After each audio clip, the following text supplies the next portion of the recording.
What's up guys, and welcome to a not so classic episode of Parkour Journeys. I'm excited for today. I've got some knowledge to drop on you, hopefully some golden nuggets that are gonna inspire you and give you some insight into how to better practice parkour. I'm gonna go over everything I learned basically in 2020 from proper analysis and like really digging into my mind and physical well-being and everything I learned that I'm gonna take forward with me into 2021, stuff that I really wish I'd knew when I started.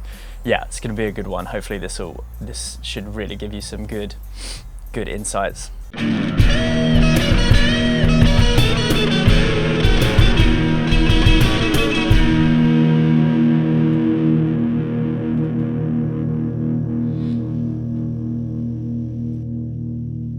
Yeah, a bit of a weird one. So I'm on the balcony because it's such a nice day and I wanted to be outside, but not allowed actually out because someone in the house has the Rona, so we're isolating at the moment.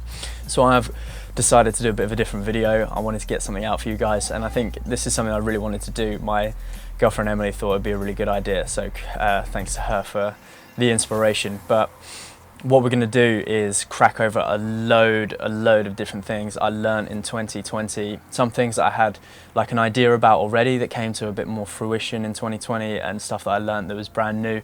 I've been practicing parkour for about 11 years. I'm 26 years old and I'm learning exactly what it takes to continue progressing at this age after being in the game for so long, and what it takes to look after your body. So I'm going to be going over lots of mental aspects and lots of physical aspects, so hopefully this is something that's going to give you some real knowledge, whether you're a beginner or if you've been in the game for a long time. I think you'll definitely get something from this. So yeah, I'm going to be spreading in physical aspects and mental aspects throughout the thing, so just sit back, enjoy. This might be a bit of a long one. Grab a cup of tea or something, sit with me, and yeah, looking forward to sharing some insights. So the first thing that's been on my mind that I really want to crack into straight away, without getting too heady about things, is that the proper mobility training when it comes to parkour. I'm 26 years old. Now, I'm in a state where I have to prevent injury rather than after the fact, rather than prevent it before the fact. Whereas if you are a little bit younger and you haven't had these injuries yet, heed this warning. You need to be training your mobility. If you're in a place where you can't do a full squat, like your ankles aren't flexible enough or your hips aren't flexible enough, then you have absolutely no business doing your biggest jump and like making your body take that kind of impact. This is the kind of thing that's going to give you a massive amount of jumper's knee, patellar tendonitis, hip problems, back problems. From the bottom up, it's just going to ruin your body if you don't pay attention to this kind of thing now. You know, whatever stage you're in, you need to be doing this basically. If you're going to continue practicing parkour, if this is something you want to do for the rest of your life, or if it's even something you want to do for the next 5 years or so, like, take care of it now. And it's really hard to hear maybe when you're 15, 17, even at 20 years old. Like, it took me ages to let this kind of stuff land. Like, everyone knows, oh, we should be kind of stretching before and like people, you know, forego their warm-ups or whatever.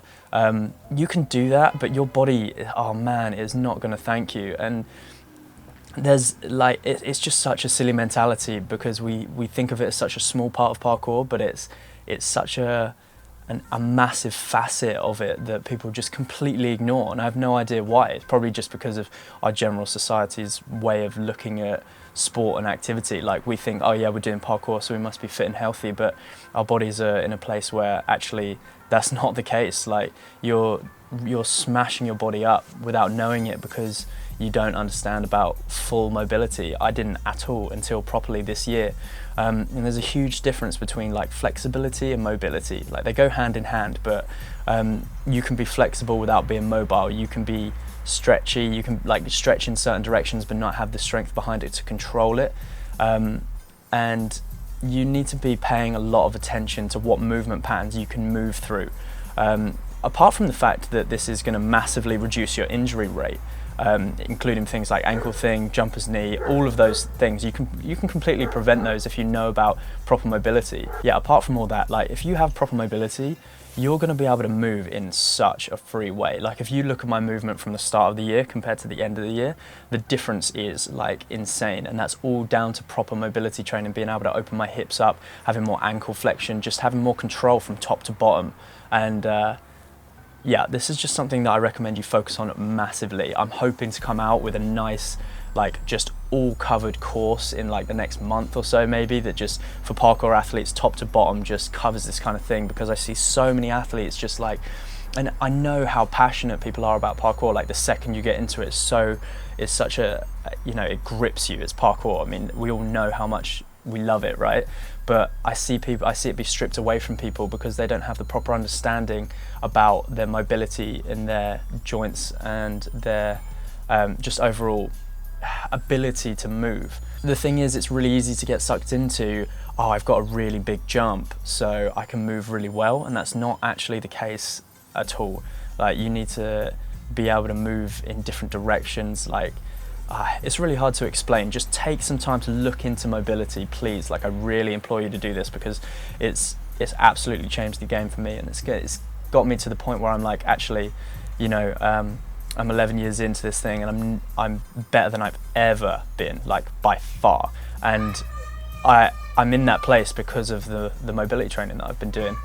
This leads me on to like my next point, which is like, people put parkour in kind of like a box, like a sport box in their mind, where they're like, okay, I do parkour. But it's actually the case that parkour is an extension of what movement you can do, and like how capable your body is of moving in certain ways. And it's really easy, like I say, to like follow one route where you're just like, okay, I can do a really big jump, okay, I can cork, whatever it is. But you need a full capacity of like movement throughout the whole thing. This really helps with your mental ability to actually do jumps as well, because if you break down and take away the label of parkour and think of like jumps, and like, for example, we have boxes of things like precision jumps, right? So we're like, okay, I'm going to do this precision jump, but we think of it in terms of that box rather than thinking of it in terms of like, okay, I'm going to move from here to over there, and I'm going to let my body do that in the way that it wants to do it, and I'm going to let my body do that in the way it's capable of doing it. So if you break down those mental boxes, then you actually have a much better chance of moving in the way that you want to move, because you don't build up this idea of the jump. It's more just the practical aspects of the jump. It's quite hard to sort of comprehend, wrap your mind around. It's something that I'm definitely just sort of coming to terms with this year. But just like when you're moving around, and this is just something that really can take your fear levels down as well, is like de-box everything. Don't think of Kong Pre, don't think of like cat leap, don't think of, okay, I'm gonna do this pre to there, this big, you know, we all have jumps in our hometowns where we're like, okay, there's this specific jump that I want to do, and all it does is build up this level of mind that it's apart from the reality of the situation. You don't want to put your labels and thought patterns on top of what's actually happening in real life. So yeah, that's a little something on that. On the topic of mobility, something that if you've been following the channel, you know, like for me, I've always had a real bad amount of patellar tendonitis. Like it's pretty much been crippling my training since 2013, and this is the very first year that I've been able to like train pretty much all year long with some problems, but it's mostly back to normal now, which is just like, I'm incredibly thankful for, and it's only because of the proper mobility training and strengthening that I've been doing. And that's a side note as well, like that goes along with the mobility. Like if you're not strengthening your legs properly in a way that allows you to take the kind of impact you're being able to throw your body into, then you're just setting yourself up for this disaster when it comes to your knees, ankles, hips and back, because your mental state is it might be in a really good place, you know, it's running away with you for how good you can jump, and it's hard to pull yourself back and be like, actually my body isn't in a place where it should be doing those moves if your mental state is saying, yeah, you can do this. Like so it's hard to pull yourself back, but honestly, just take the time and build it up properly, because this is a long-term thing that you don't want to be like going for it so hard to start with, and then lose the ability to do anything later on. That's what happened to me, and I just want to share that with you guys, because if you can learn from this lesson as early as possible, then it'll help you as best as possible.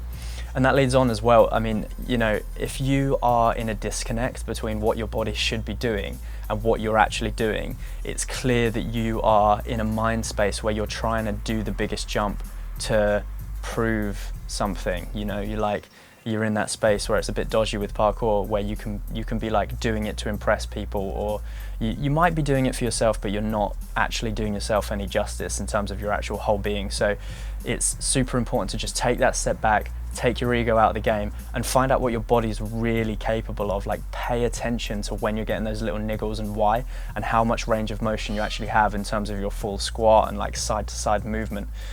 Don't get caught up in the hype of like being able to do the biggest concrete, being able to do the biggest running jump. Like, your body needs to be ready for it, and that's just like so important. So also, as you guys know, like I was saying, I've had the bad patella tendonitis, and one of the best things that I've transitioned into this year has been training in barefoot shoes.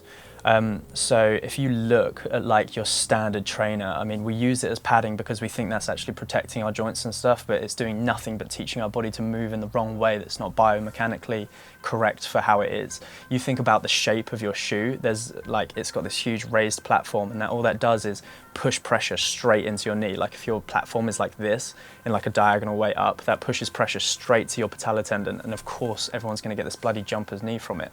And then on top of that, what you have is the more you wear a certain pair of shoes, the more your biomechanics mold that level of foam inside the shoe. And when it does that, like, you put your knees into compromised positions, you put your hips into compromised positions, because all of the bad habits that you've learned from sitting down too much, or being at the computer too much, or just like anywhere that your biomechanics are just slightly off, that's going to show up in your shoes, which is then going to exacerbate the situation.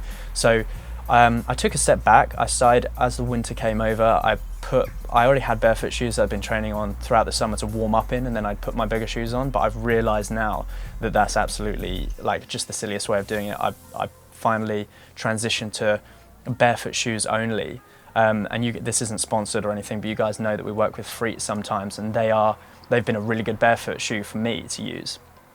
And yeah, so I've got myself to the place now where I can train my biggest jumps with my barefoot shoes. And like, I had to relearn a little bit. It didn't even take that long. Like, it for a while I was a little bit nervous in them, but it didn't take long before I could just do everything I could do before, but in the barefoot shoes. And it meant that my knees were taking like so much less of a beating. Like, they were, the biomechanics, because it goes from your foot to your ankle to like your knee to your hip to your back, like your entire body. It's not just like you've got one problem. Your entire body is completely connected, and once you realize that, you understand a bit more, and you can come to terms with that. Like, it just makes all the sense in the world to be training in a barefoot shoe. So I really, really recommend getting like a barefoot, a barefoot shoe. And there's also a massive difference between a barefoot shoe and just a thin-soled shoe, because a thin-soled shoe, something like Vans, for example, they're great, they're thin, you know, but they still have padding inside, and they squish your foot. So your toes are supposed to be spread out. So the barefoot shoe, it mimics what your bare foot would be able to do naturally. So it's got like enough room for your toes to spread out when you take a step, when you do your landing, your toes spread out to the position that they're supposed to be in. And the wider your toes are, the more balance your ankle has, which means the more stability your ankle has, which means the less pressure goes to your knee, hips, back. It's all connected, and you need to pay attention to this as soon as possible. On top of everything else, it makes your technique better, because you're not landing on your arches and going, oh yeah, that's fine. I mean, I know a lot of people don't do that anyway, but like those bigger landings where you do hit those arches, like that just goes away, because there's no chance of you wanting to do that. So you just stop doing it, which is like amazing. And also you can feel a lot more about where you're moving and how you're moving, so you're a lot more connected. Like, the ground is sending a lot more signals up your body. Like, your feet are so in tune with what's going on that we just numb them with this huge cushion and the concrete and stuff like that. So it's like super important to just regain as much of that information from the floor as possible. And it sounds a bit woo-woo, it sounds a bit like out there or whatever, but think about it. Think about how your body must work. Like, it just makes all the sense in the world. So just try and like pay attention to that. Quick tip for food training, something that I learned this year. I always have a problem with, like, you know, we train until we get hungry and then we eat and then we're a bit sluggish and then we may not want to go back to training, or like we might be in the middle of a move and be like really hungry and then like have to eat and then not be like ready to go again afterwards. Just a good tip for me that's really helped is just take out a sealed bottle and fill it with protein shake. Not a crappy whey protein shake that's got a load of crap in it. Try and get like, I use Vivo Life, again, not sponsored, spinach, berries, Vivo Life, turmeric, black pepper, and flaxseed. That, I can swig on it like it's water throughout the day, and it'll keep me not only hydrated, but also like full of the building blocks that I need to use throughout the day. And it's been like a fantastic turnaround for me, because it means I can continuously train with like a bright mind and a bright body the entire day without getting sluggish and without getting hungry and without having to spend money when I'm out. So it's like a win-win scenario. Get yourself, like, you know, you've seen my little bottle, thanks to Kieran for getting those for us, but just like a seal with protein shake in there. Drink it throughout the day and you will be full of energy and good to go. Training in the wet, that's the thing. I've always put it off in terms of like, you know, I've never viewed it as that much more fun. But as you saw from, maybe if you did see from the Brighton video we went, and we just trained in the rain, and I got to the point where I was doing jumps as big as I can normally do in the wet. That is, I didn't realize how much training in the rain was a complete mind state. Like, you think you're going to slip, fall and die and just like not be able to do the stuff you can normally do, but actually, like, if you take some time to do training in the rain, it doesn't take that long before you're as confident as you normally are with other walls. And I had no idea about this, but if you watch like the Brighton video, you'll see like we just went from like little jumps to all of a sudden being able to do absolutely every jump, you know, we would have done if it was dry anyway. So it's fantastic. Another thing, like, this sort of ties into what I was talking about before, and that is like, if you're going out and you're like, a lot of the mentality, this is what happened for me, was like, I used to not train in the rain because I thought that if I trained in the rain, it would be boring because I wouldn't be able to do my biggest stuff. I wouldn't be able to push myself and challenge myself. And this again comes from that mentality of like, I want to be doing the biggest, the most impressive stuff. And it's like, get the hell out of that mentality. Like, there's going to be challenges for you in the rain that's going to impact your overall training and make you better anyway. But they're just like fun little things. You just have to rewire, like, think about it and just take the challenges, even if it's not the biggest jump in the world. You know, it's still like, oh, can I jump to this slippery rail that's maybe only like 5 feet distance, but can I do it and stick it and all this sort of stuff? So don't get caught up in the biggest challenges you can do. Try and take every challenge, you know? Don't get into the habit of saying that's not worth my time. Classic quote from our friend Josh. Like, it's not about that. It's about like just improving in every area. So I did a lot of research this year, and in terms of like fear and what causes fear and why we can and can't do jumps, for example. And you'll have seen, and it's pretty hard, like, you know, I do parkour journeys every single week, and every single week I try and challenge myself to do something I can't do, and I'll take you along for the journey with me. Like, I'll take you through what's going on in my mind and what I can what's difficult for me and why, and then I'll tell you how I overcame it. And it's pretty hard to do that every week without coming across some like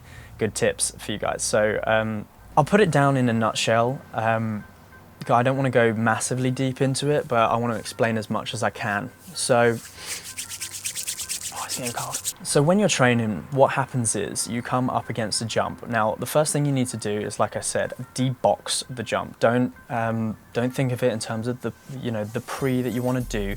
You want to just be like, okay, I'm moving through this space, and this is how I'm doing it.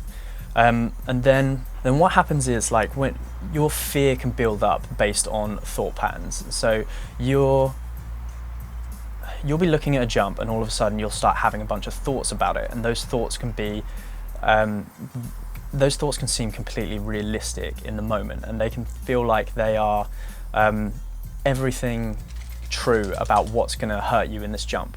And then what happens is your body reacts in a physiological way and builds up an anxious energy. That kind of energy will prevent you from pushing through the mental barriers. So it's like a vicious cycle. So you have a bad thought process about something, your body reacts in an anxious way, and then it triggers more anxious thoughts. And before you know it, you're in this spiral and you're trying to push through it. And everyone's been there in that moment when you're like, why can't I do this? Why can't I do this? You know when you can do something, but there's times when your mind just won't let you, and that's completely your mind. You need to understand that your thoughts aren't the situation, they're what you're layering on top of the situation, and they vicious cycle with your physiology. So what you need to do, or at least what I do and what really works for me, is you need to get into, there's two ways of dealing with it, but they're both kind of equally similar. The first thing is to build up a habit of combating your negative thoughts with your positive thoughts. So if you're someone who really struggles to get into a place of no thoughts, then combating those thoughts with as many positive thoughts as you can, as why you can do it, that's going to get you into a much better scenario, a much better place. But what you can do if you want to go even deeper into it is you start by sorting your physiology out. And your physiology means like your breathing and like your anxious reaction in your body. That's what physiology is, or that's a portion of physiology. So you need to stop, get yourself into the moment. You need to take a breath, stop thinking about the situation, deep breaths in, calming down your nervous system, calming down your anxiety. Notice the things around you, and notice your physiological space, so how your fingers feel, how your feet feel, how your body feels. Go into the present moment and calm yourself down. Get into a place where you're not thinking about anything other than your direct experience, the wind around you, the sounds around you. And then before you know it, you'll notice that your mind is calming down, getting into a slower pace, and it's not as rapidly trying to come up with a load of reasons why you can't do this anymore. The more you do this, the more you practice it, the better you'll get at it, and you'll get to a place where actually your thoughts stop, they quieten down, and they're at this really low muted level, or potentially gone altogether. And when you're in this space of absolutely no mind, then all that's left is for you to do the move. And then you can do it because you don't have anything telling you can't do it. It's just getting into a habit of practicing letting go of those thought patterns, and you do that by coming into the moment and noticing what's actually around you. You can't think your way out of it, because you can't combat thoughts with thoughts, especially if you're in this physiological feedback loop and this cycle. So what you need to do, like I say, bring yourself grounded to the moment. Feel your feet, feel your arms, feel the textures of everything around you. Just fill up your entire awareness with the physical space, and you won't have any room for these extra thoughts that are just trying to run through your mind and stop you from doing something. And then, like I say, with practice, you can just do this more and more. I definitely recommend getting a meditation habit. I don't want to start getting all preachy or woo-woo on you, but a meditation habit that helps you quiet your thoughts, that's going to really help. So then this brings me on to the next thing, which I've really learned this year, is how to properly walk away from something when it's time to walk away from it.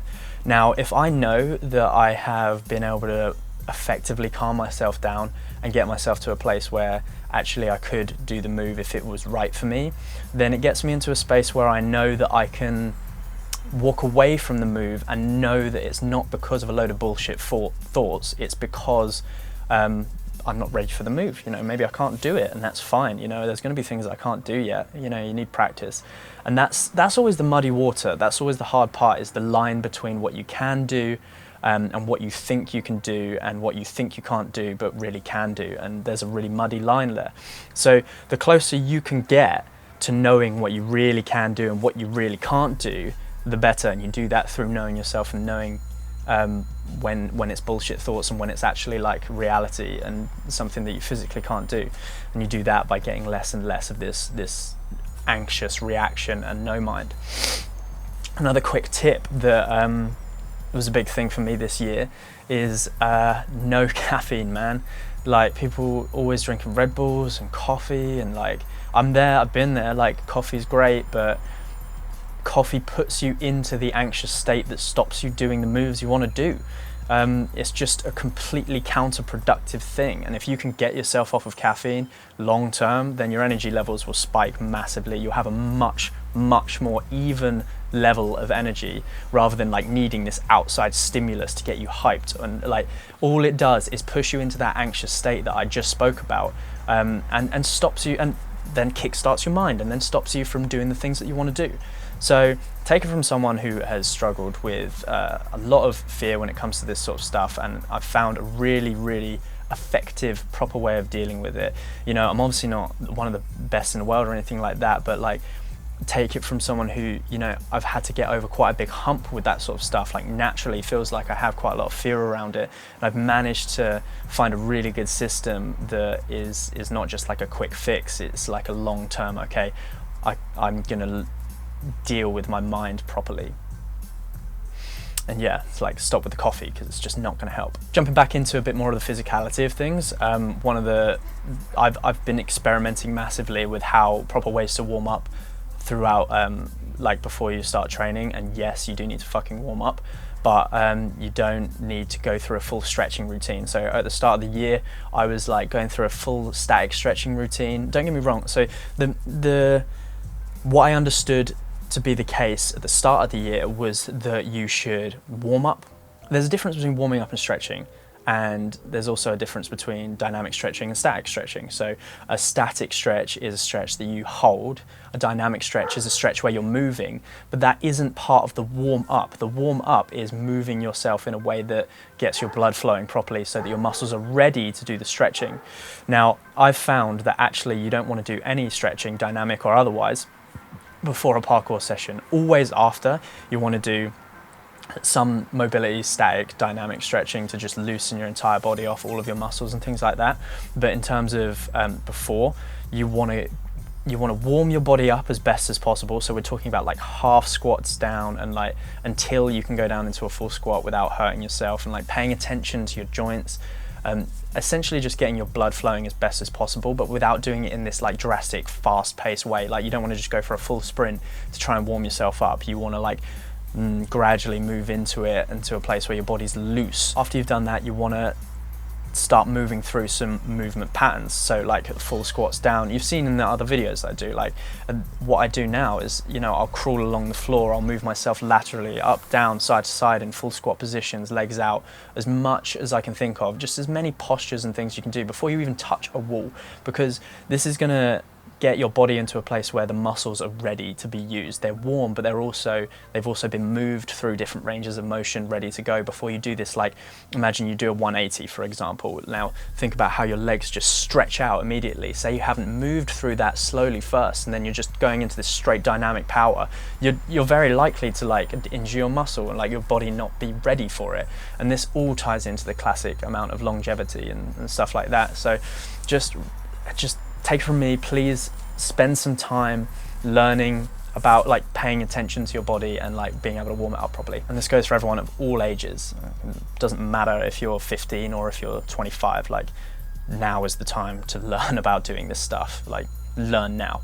Doesn't matter if you're 8, like, learn now. So tying in with this as well, you wanna, for me, something that's been such a game changer, especially at my age, but again, don't take this as an age thing. You should be doing this as much as possible, but you want to be doing yoga in the morning. You want to be getting up and start using your body. Like, I know so many people, you don't understand like how much time you spend sitting down, like in front of the TV, or even if you're not in front of the TV, just fucking sitting on your ass. Like, I obviously do a lot of video editing, and I've had to get myself to a place where like every hour I get up and I move around. I'm in the process of getting myself a standing desk, because I didn't realize, like, you think you go out for a day of parkour and then that's enough movement, but it's more like you need this sort of small doses throughout the day. And the very first thing you should do when you wake up is a mobility warm up, like you would do, or, you know, you walk yourself through some yoga, like have a little look at Yoga with Adrian or something like that, some follow along stuff just to get started. Again, I'm really hoping to put this all into a video for you guys one day, like a whole mobility system, because I just really want to sort of help people in that regard. But for now, just take some time to learn a little bit about yoga, wake up and be doing that. So I can't tell you how much more range of motion I've got now, and how much that makes my movement so much more free. Like, I'm able to move in a freer way. I don't have to think so much about my movement because my body just does it, and that's such an amazing feeling. And I want that for all of you. So just do your best to go into a place where you are paying attention to this kind of thing. Probably sound like a broken record, but just like, in case you hadn't thought about it, yoga in the morning, yoga before bed. Get your body like using the way it's supposed to be used, like consistently throughout the day. Which also leads me on to the amount of hours that you're spending training. Now, this will depend completely on who you are and how much time you've spent training and how well you know your body. But for me, at this age, in this condition, I've found it so much better to go out for slightly shorter hours and be able to do it more consistently throughout the week, because your body isn't designed to go fucking ham all day long. I know that's kind of like the parkour culture, and it's lovely to be out with your buddies all day, and it's really hard to be like, okay, I'm done now. But even if you just stay out but don't do any more parkour, it's really important to, like, you'll find yourself being able to train more effectively throughout your training week if you cut down the amount of hours you spend just fucking hammering your body out. So yeah, and this will all tie in, like, the stronger you get, the longer you'll be able to do it, but just like, listen to your body, just listen to your body, man. All right, guys, I think I've chatted on for long enough now. I really hope you got some value out of this. This is the stuff that I've been thinking about. Well, this is the culmination of all my knowledge when it comes to the entire of my training career, and it's been a really long one, and I'm in a place now, like I say, where I'm better than I've ever been at 26.